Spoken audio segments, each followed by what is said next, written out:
Welcome to Tenor Tech, where I solve the problems you didn't even know you had. You begin by acting now, back up critical files, and have a Windows 10 USB ready.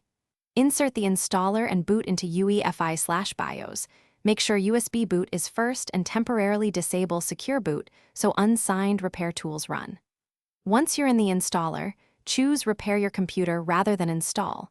This is essential because it preserves your data while exposing recovery tools.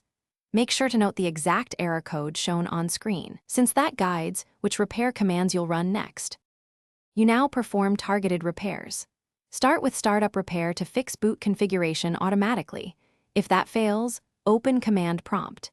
Use diskpart to confirm partition letters, then run chkdskc/f/r to repair file system errors.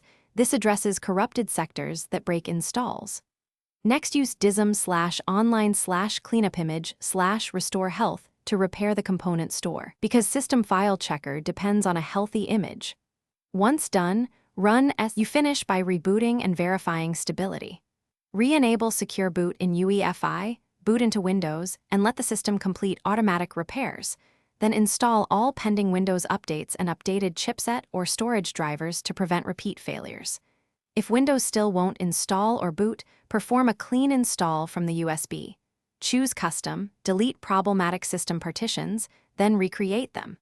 If that still fails, one key troubleshooting tip.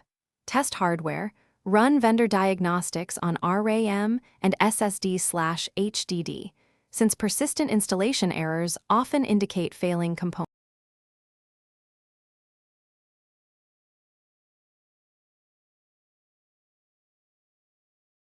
Thanks for watching. Subscribe to keep your life in tune.